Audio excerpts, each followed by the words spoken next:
어느 목사님이 성도들에게 이렇게 물었습니다. 여러분, 지옥 가기 원하시는 분 있으면 손 드십시오.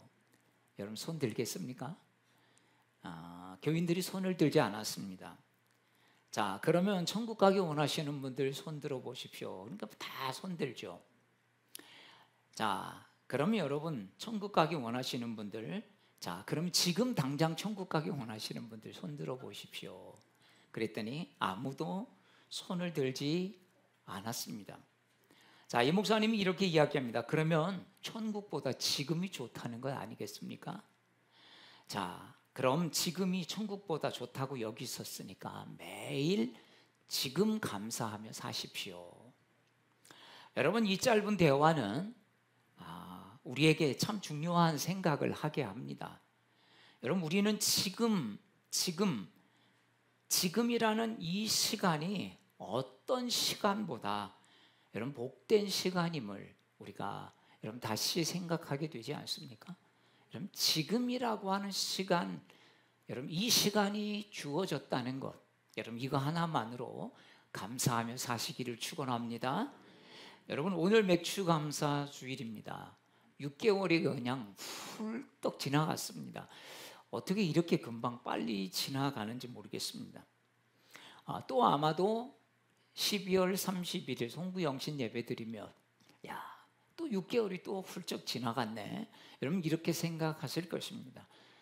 정말 일촌광은 불가경이다, 뭐 이런 말이 있잖아요. 일촌광, 참 시간 하루하루 지나가는 게 참 어렵습니다. 참 빠릅니다.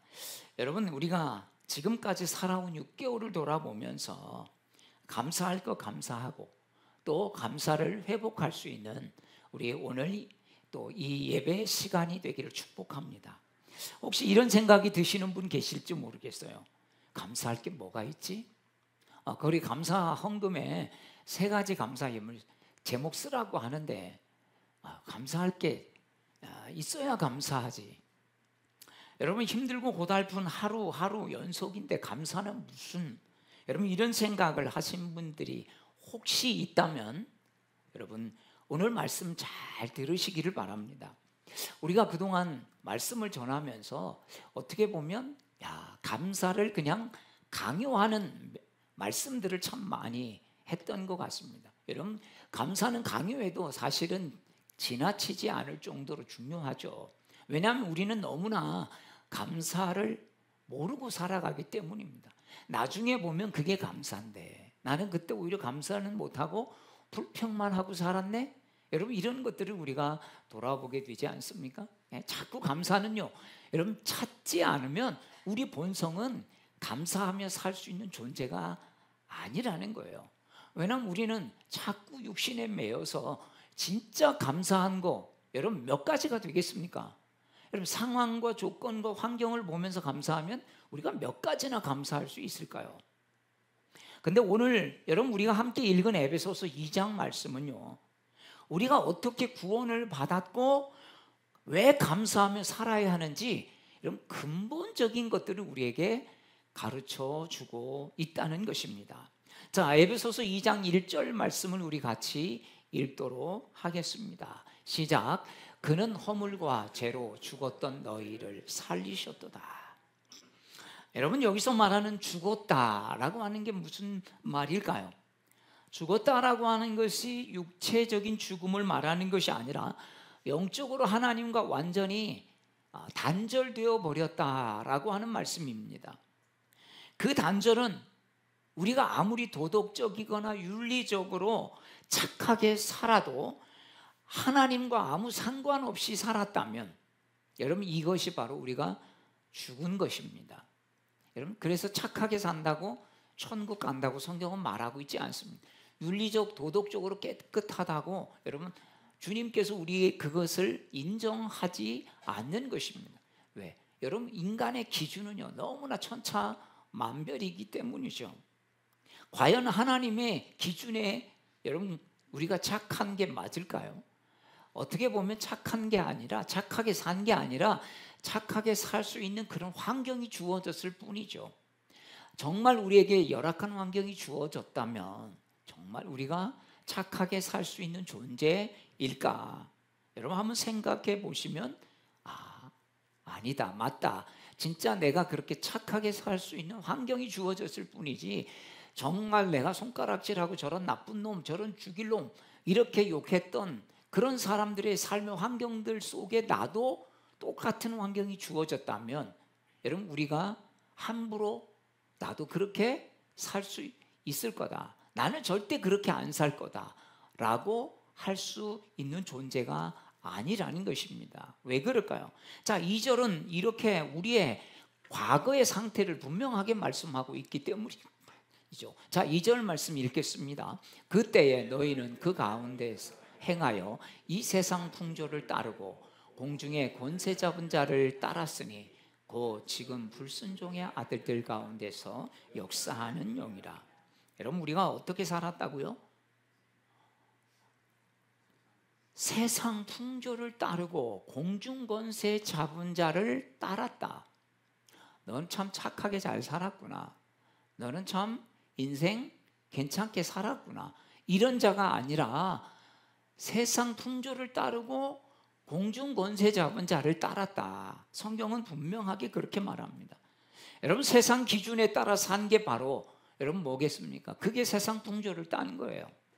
또 하나님이 아닌 마귀의 영향력 아래서 우리가 살았다는 것입니다. 다시 말하면 세상의 가치관, 그리고 돈, 성공, 인기, 명예에 휩쓸려서 하나님은 한 번도 생각하지 않고 살던 그런 삶이었다라고 하는 것이죠.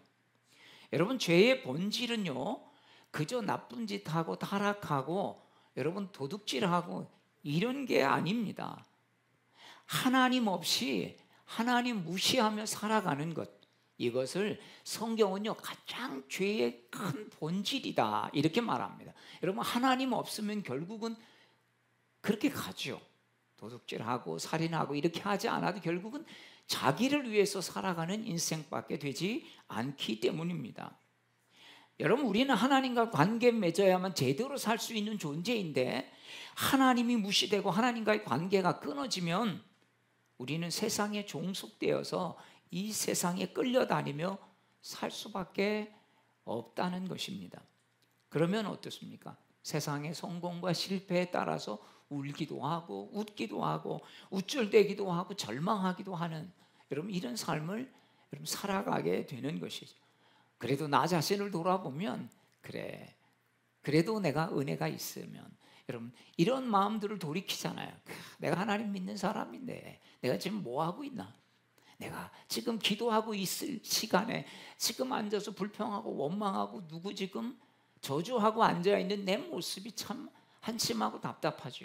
빨리 여러분 그래서 예수 믿으니까 돌이키고 다시 주님 앞에 무릎 꿇게 되는 것 아니겠습니까? 3절에서 말씀하고 있는 내가 진노 아래에 있는 진노의 자녀였음을 모르면 우리는 4절에서 말하는 하나님의 사랑으로 우리가 새롭게 됐다는 것을 실감나게 받아들이기가 어려운 거예요. 여러분 교회에 오면 우리가 기본적으로 뭐라고 말하냐면 우리는 죄인이다 라고 말하죠. 근데 사람들은 이거에 듣기 싫어합니다. 야, 내가 왜 죄인이야? 나는 그래도 착하게 살았어. 나는 그래도 난 부끄럽지 않게 살았어. 이런 사람들이 있어요. 이런 사람들이 사실은 예수 믿기 더 어려운 거예요. 나만큼만 살라고 그래. 난 법 없이도 살 사람이야. 이게 자기를 모르는 거예요. 자기 본성을 모르는 거예요. 아까도 말씀드렸지만 그냥 그저 그렇고 그런 환경 속에 살다 보니까 그래도 좀 괜찮은 사람처럼 여러분 보일 수도 모릅니다. 그런데 4절은 이렇게 말씀하죠. 우리 4절 말씀을 읽겠습니다. 긍휼이 풍성하신 하나님이 우리를 사랑하신 그 사랑을 인하여. 여러분 영어 성경이나 헬라어 성경에는요 이 4절 앞에 뭐가 붙어 있냐면 그러나 우리는 본질상 진노의 자녀이었는데 그러나 긍휼이 풍성하신 하나님을 통해서 하나님으로 말미암아. 여러분 성경에는 그러나가 붙어 있어요. 근데 우리 성경에는 그것이 붙어 있지 않습니다. 뭐 그래도 문맥상으로 보면 그렇게 많이 달라지지 않기 때문에 이 그러나 접속사를 뺀 것 같습니다. 그러나 여러분, 이 그러나가 우리 인생을 통째로 뒤바꾼 것입니다. 본질상 진노의 자녀였으면 뭐겠습니까? 우린 진노를 받아 멸망할 수밖에 없는 존재였다라는 말이죠. 그러나 근데 그렇지 않다는 거예요. 그러나 긍휼이 풍성하신 하나님이, 여러분, 이 그러나 하나 때문에 우리는 죄에서 생명으로, 여러분, 진노에서 자녀로, 어둠에서 빛으로 옮겨진 것이 아니겠습니까? 3절까지만 보면 우리는 그래, 맞아, 우리는 아무런 소망이 없는 자예요. 아무런 내 삶의 가능성도 없는 자였습니다. 여러분, 우리 인생에 그러나가 없다면 참 안타까운 삶이 아니겠습니까? 근데 어떤 사람들은 여러분, 그러나가 아니라 그런데만 찾습니다. 내가 이렇게 했는데 그런데 왜 내 인생이 이 모양이냐. 이런 사람은요, 은혜가 없어요. 그러나가 있어야만 여러분, 우리가 하나님의 은혜를 볼 줄 알아요. 그런데 그러므로 그래서 근데 왜 내 모양이 이 모양이냐. 여러분, 정말 자신의 인생을 보지 못하는 사람들은 그런데밖에 못해요. 그런데 이렇게 따지는 인생은요, 감사도 모르고 자기 자신을 제대로 못 보는 인생은 그러므로 그래서 이런 것밖에 여러분 따지지 않는 것입니다. 그러므로 내가 이렇게 해야 되는데 왜 그렇게 안 되느냐는 거죠. 내가 이만큼 열심히 했는데 내 인생은 왜 이렇게 안 되냐는 거죠. 지질이 나는 복이 없어, 이렇게 여러분 여기는 것이 무엇 때문입니까? 자기 인생 속에 그러나를 보지 못해요. 내가 전에는 정말 진노의 자식이었고 하나님 앞에는 죽을 수밖에 없는 그런 존재였다는 거예요. 그러나 하나님의 사랑으로 그래도 이렇게 살고 있고 이렇게 하나님의 자녀가 되었다는 것, 여러분, 이게 은혜가 아니겠습니까? 우리가 전에 어떻게 살았어도 예수님으로 인해서 그러나가 있는 것입니다. 아멘. 예수님 안에 있는 믿음의 사람에게는 그러나의 인생이 여러분 있는 거예요. 그래서 여러분, 우리에게는 정말 더 이상 소망이 없는 인생은 없다는 거예요. 아무리 세상 사람들이 야, 너 인생 너 이제 조졌어, 너 완전 망쳤어, 여러분 이렇게 해도 그러나의 인생이 우리에게는 있는 것입니다. 물론 내가 어느 정도 자격을 갖추었기 때문에 그러나 이게 된 것이 아니죠. 내가 잘해서 여러분 그러나가 아닙니다. 잘한 사람들은 그런데를 따져요. 내가 잘했기 때문에. 그런데 왜 이 모양이냐. 안 되면 이게 분노로 쌓이죠. 그러나 긍휼이 풍성하신 하나님이 우리를 사랑하신 그 사랑으로 인해, 여러분, 우리를 사랑하신 그 사랑이 있었기 때문에 주님께서는 그러나의 길이 우리에게 열어주신 것입니다. 그러나가 있기에 죄 많은 인생도 그 인생을 새로 살 기회가 주어지는 거죠. 다시 새롭게 시작할 수 있는 인생의 길이 열릴 수 있는 것입니다. 자, 그래서 5절은 이렇게 이어집니다. 자, 5절 말씀 우리 같이 읽겠습니다. 허물로 죽은 우리를 그리스도와 함께 살리셨고 너희는 구원을 받은 것이라. 여러분, 은혜는 뭐라고 말합니까? 전적으로 하나님의 선물입니다. 은혜는요, 내가 어떤 내 의지나 또 자격이 아니라 하나님께서 일방적으로 자비와 사랑을 주셔서 주신 것이 은혜라는 거예요. 여러분, 과거로 돌아갈 수 있다면 어느 시점으로 한번 돌아가 보고 싶은가요? 내 인생 속에 쭉 보면 내가 그때 가서 내가 과거로 돌아갈 수 있다면, 딱 한 번의 기회가 주어진다면 여러분 어느 때 가겠어요? 아니면 미래로 가보고 싶으면 여러분 뭘 보고 싶으십니까? 만약 그럴 수 있다면, 제가 말씀을 준비하면서 이 질문을 제 자신에게도 던져봤습니다. 어느 시점으로 가보고 싶을까? 제가 생각나는 하나의 사건이 있었어요. 그때 그 선택을 바꾸었다면 지금과는 내가 좀 다른 모습으로 있지 않았을까? 그런데요, 여러분, 설교 준비하는 가운데 묵상을 하나님이 주신 마음이 이런 마음이 있었습니다. 야, 너 그 선택 하나 바꾼다고 네 인생이 바뀔까? 너 마음과 생각이 바뀌지 않으면 결국은 똑같은 실수를 또 반복할 뿐인데, 그때 가서 그거 한번 잠깐 바꿔놓는다고 네 인생이 바뀔까? 왜냐하면 또 여전히 우리의 마음 근본이 바뀌지 않으면 우리는 늘 그렇게 선택하면서 살아갈 수밖에 없기 때문이죠. 때로는 분노나 때로는 억울함이나 때로는 그런 부분들 우리의 삶을 붙잡고 있으면 그때 한번 내가 잘못해서 바꿔놔도 여러분 또 그런 실수는 반복적으로 우리 삶 가운데 일어나기 때문입니다. 여러분, 한 번의 실수는 한 번의 실수로 끝나지 않습니다. 근본적인 변화, 예수 안에서 새 생명이 없이는 어떤 순간을 바꾼다고 해도 진정한 변화의 삶은 살아내지 못한다는 거죠. 왜 그렇습니까? 우리는 육체를 따라 지내며 육체의 마음이 원하는 것, 육체가 원하는 것을 하며 사는 사실상 진노의 자녀였기 때문입니다. 여러분, 하나님의 진노를 받아 우리는 이미 가망이 없는 사람이었어요. 그런데 이런 우리를 하나님의 십자가 사랑으로 우리를 살리셨을 뿐만 아니라 여러분, 자녀의 자격을 주신 겁니다. 자녀의 신분을 주신 것입니다. 자, 고개를 들고 보세요.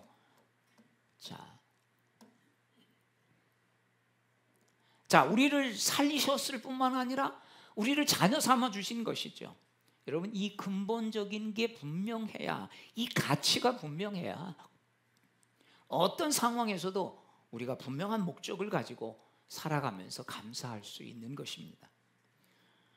러시아 문호 도스토옙스키는요, 사형 직전에 구사 일생으로 살아가는 사람입니다. 황제의 명령으로 사형 집행이 집행되려고 하는 순간 5분이 주어졌는데, 만약에 5분이 주어졌지 않았다면 그는 그 사형장에서 총살로 죽임을 당했을 것입니다. 5분이 주어졌는데요, 자, 이 사형 집행관이 이렇게 말합니다. 당신 5분을 내가 주겠는데, 자, 이제 할 말을 해보십시오. 그런데 이제 인사를 하죠. 제가 아는 참 친한 누구 가족들 뭐 이렇게 쭉 이야기하면, 그러니까 이제 3분이 지나갔어요. 이제 나머지 2분이 남은 거예요. 자, 또 이 생에 더 이상 할 말 없습니까? 자, 생각을 하죠. 그런데 나에게 조금만의 시간이 더 주어진다면, 다시 나는 살고 싶다, 다시 살 수만 있다면, 이 생각을 하고 이제 점점 시간이 지나가는 것입니다. 근데요, 그때 사형 집행되려고 하는 그 순간 황제의 전령이 당도했습니다. 사형에서 유배 보내라는 황제의 명령으로 바뀌었다는 것입니다. 이때 도스토옙스키는 삶의 가치를 절실하게 느꼈습니다. 그리고 그의 인생을 이렇게 친척에게 편지를 보낸 게 남아 있다고 합니다. 인생은 하나님의 선물이다. 모든 순간은 영혼의 행복이 될 수 있었다는 걸 이제야 알았다. 그 후에 그는 시베리아에서 고된 유배 생활을 4년간 했습니다. 5kg나 되는 큰 족쇄, 이런 거를 이 발에 차고 평생 살았죠. 그곳에서 혹독한 추위와 또 먹을 것이 부족해서 그곳에서 살아야 했습니다. 그런데 그 고통의 시간이 그의 인생에는 가장 값진 시간이 되었다는 것입니다. 그러면서 유명한 작품들이 생기죠. 카라마조프가의 형제들, 이런 백야, 이런 소설이 이때 쓰여진 여러 소설이라고 합니다. 카라마조프가 형제들 엄청나게 두껍고요. 그 안에 이제 대심판관 이야기 뭐 이런 것들이 있습니다. 참 대학교 다닐 때 읽어봤는데 무슨 내용인지 무슨 뜻인지 잘 모르고 읽었던 것 같아요. 너무 알아듣기 어려워서 이 새로 쓰기도 책이 그때 그렇게 나왔고, 여러분 우리도 마찬가지죠.